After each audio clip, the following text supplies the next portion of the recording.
60대 박모 씨는 은퇴 후 아내와 함께 소소한 행복을 즐기며 살고 있었습니다. 젊었을 때는 하루 10시간씩 일해도 끄떡없었지만 이제는 아침에 일어나면 몸이 찌뿌둥하고 계단을 오를 때마다 무릎이 시큰거리는 것을 느꼈습니다. 예전에는 마트에서 장을 보고 집까지 장바구니를 들고 오는 게 아무렇지 않았는데 요즘은 몇 걸음 걷다 보면 숨이 차고 다리에 힘이 풀리는 듯한 느낌이 들었습니다. 처음에는 단순한 노화의 일부라고 생각하며 대수롭지 않게 넘겼지만 점점 일상생활에서 불편함을 느끼는 일이 많아졌습니다. 어느 날 박 씨는 오래된 친구들과 등산을 가기로 했습니다. 한때는 가뿐하게 오르던 낮은 언덕이었지만 이번에는 시작한 지 10분도 안 돼 다리가 후들거리고 숨이 턱까지 차올랐습니다. 친구들은 별 문제 없이 걸어가고 있었는데 자신만 뒤처지는 것 같아 괜히 서운한 마음이 들었습니다.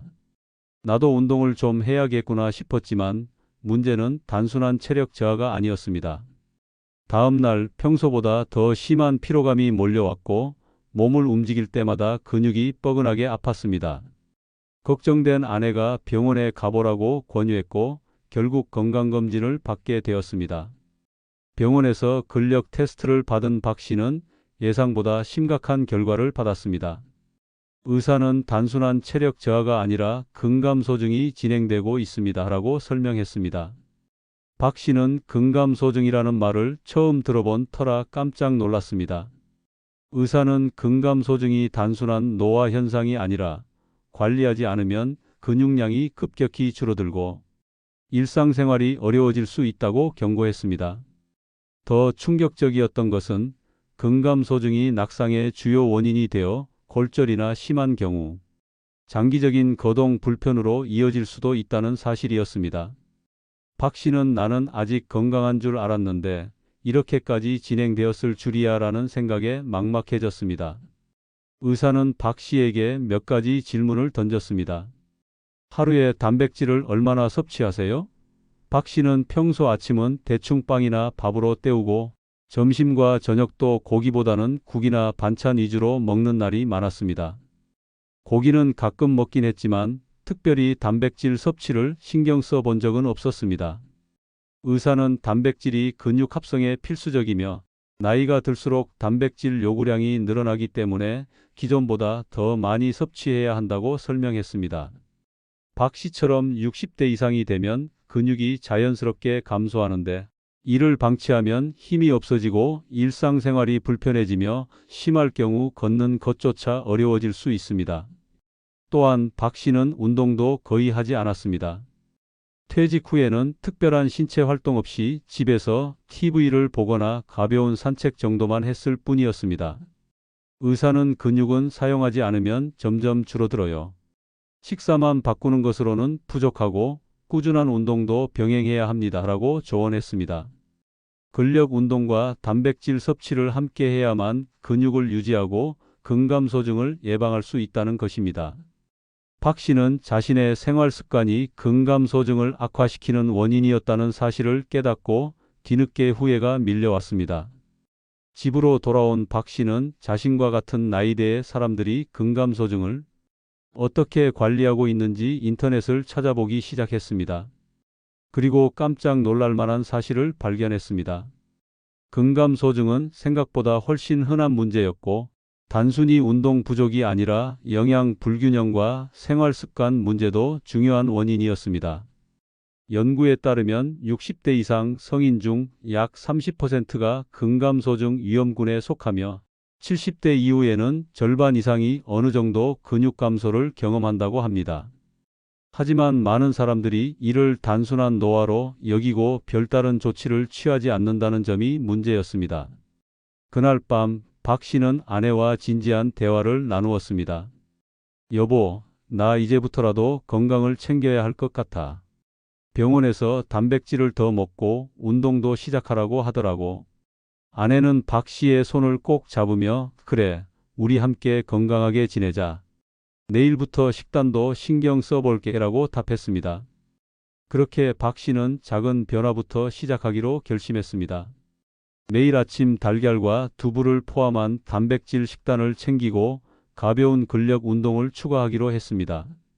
처음에는 힘들었지만 며칠이 지나자 몸이 점점 가벼워지는 것을 느낄 수 있었습니다. 박 씨는 깨달았습니다. 근감소증은 피할 수 없는 노화의 일부가 아니라 적극적인 관리가 필요한 건강 문제라는 것을요. 여러분도 혹시 계단을 오를 때 힘이 붙이거나 장시간 걸으면 쉽게 피로해지지는 않나요? 평소보다 근력이 약해졌다고 느껴진다면 지금부터라도 근감소증 예방을 위한 식단과 운동을 시작하는 것이 중요합니다. 다음 문단에서는 근감소증을 예방하고 관리하는 데 도움이 되는 필수 식품과 생활 습관을 자세히 알아보겠습니다. 근감소증은 무엇이며 왜 중요할까? 근감소증은 나이가 들면서 근육의 양과 힘이 감소하는 질환으로 단순한 노화 현상이 아니라 적극적인 예방과 관리를 필요로 하는 심각한 건강 문제입니다. 세계보건기구 WHO에서도 2016년 근감소증을 공식적인 질병으로 인정했으며, 이는 단순히 근력이 줄어드는 것이 아니라 신체 기능 전반에 영향을 미친다는 것을 의미합니다. 근육량이 감소하면 신체 균형을 유지하기가 어려워지고, 이에 따라 낙상의 위험이 커집니다.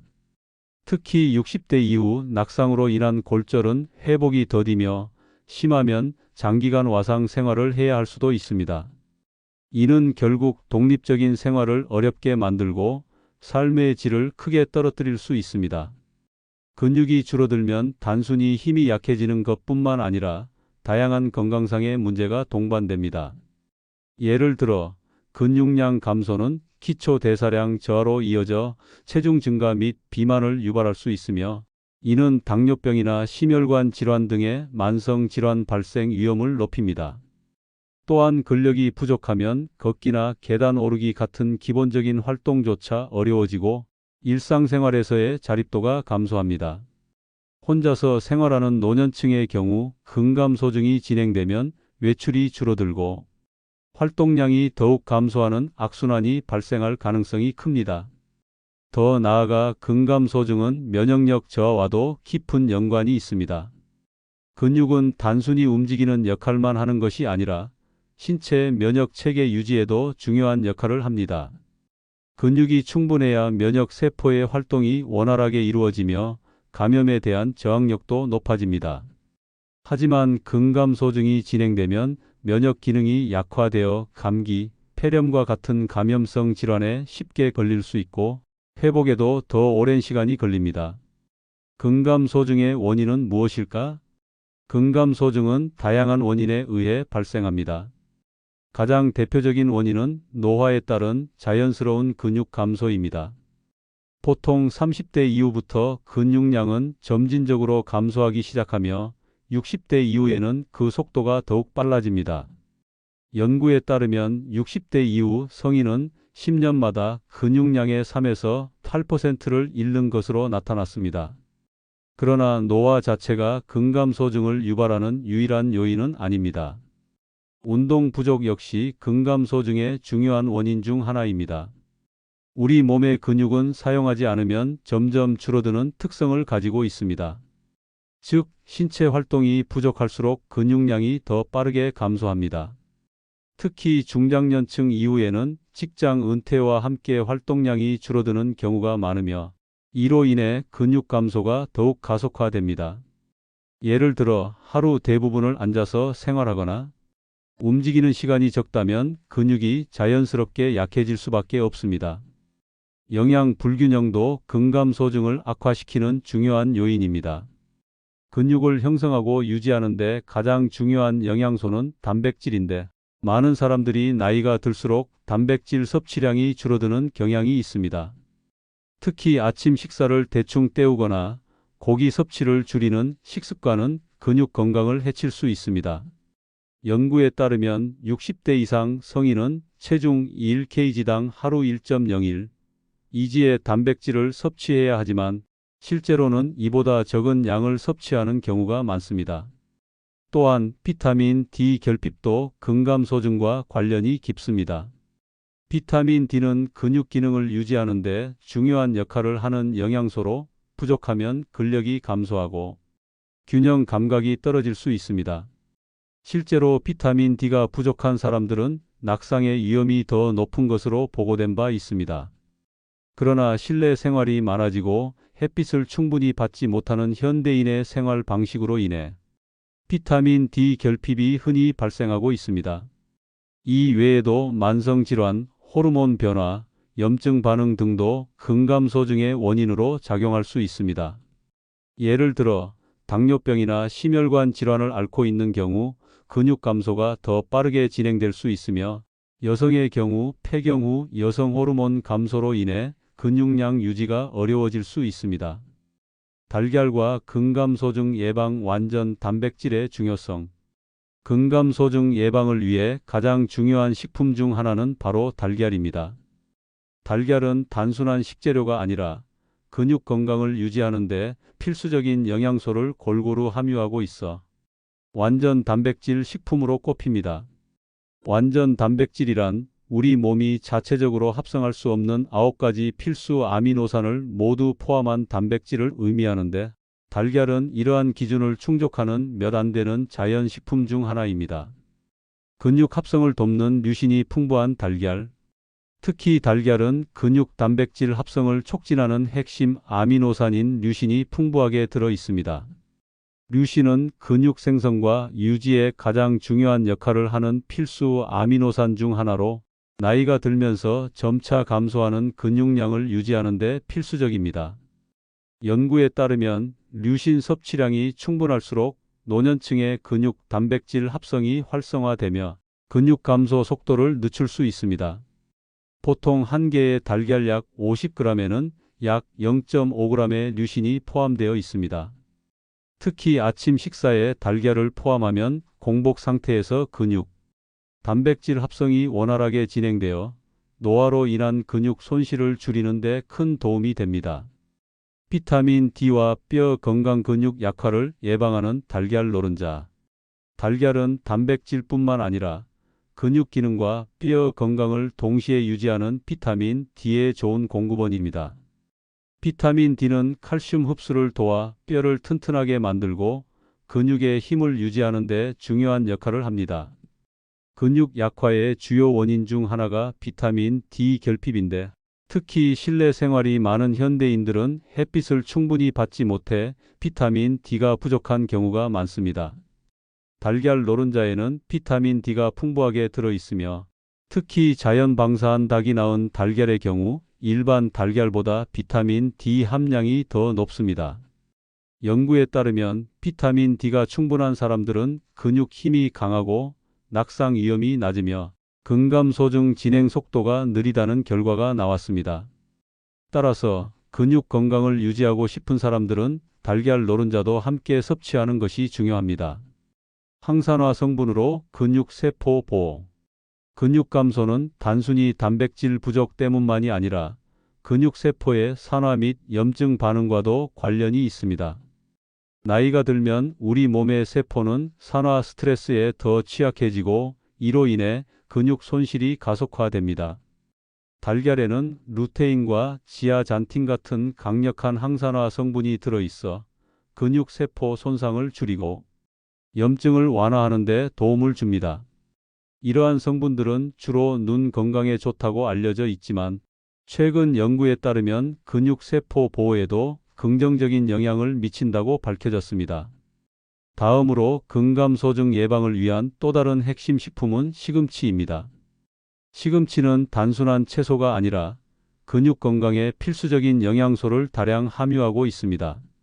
식물성 단백질이 풍부하고 특히 질산염이 함유되어 있어 체내에서 산화질소로 변환되면서 근육 내 혈류를 개선하고 산소 공급을 증가시킵니다. 이는 근육 피로 회복을 돕고 근육 손상을 방지하는 데 중요한 역할을 합니다.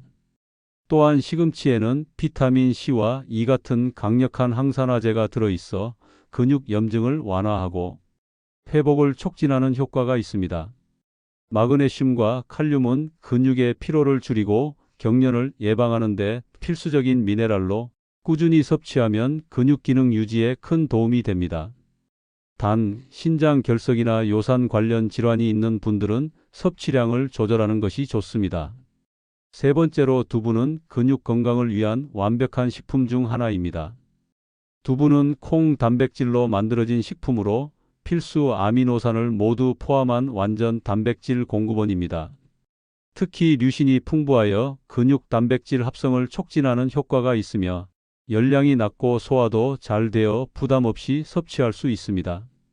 또한 두부에는 이소플라본이라는 식물성 에스트로겐이 풍부하여 근육 손실을 예방하고 골밀도를 유지하는 데 도움이 됩니다. 나이가 들면서 근육뿐만 아니라 뼈 건강도 중요한데 두부 속 칼슘과 마그네슘이 뼈와 근육을 동시에 보호하는 역할을 합니다.